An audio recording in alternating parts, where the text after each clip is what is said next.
Hello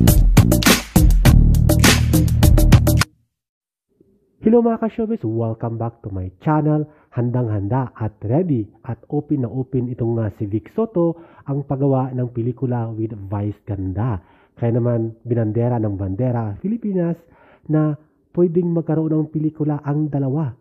Ang box office star na si Vice Ganda at ang syempre ang big boss ng Itbulaga na si Vic Soto ay pwedeng makagawa ng pelikula. At bukas ang kanyang pintuan para sa pelikula nila ni Vice Ganda soon. Of course dyan under Star Cinema at under sa pamunuan ng Itbulaga, Tito Vic at Joey. Kaya naman excited na ang buong bayan, ang mga kapuso, kapamilya at taga TV5 na magkaroon ng project together ang box office star na si Vice Ganda at ang bossing Vic sa isang pelikula na talaga namang pinakakaabangan. Super excited ang buong bayan.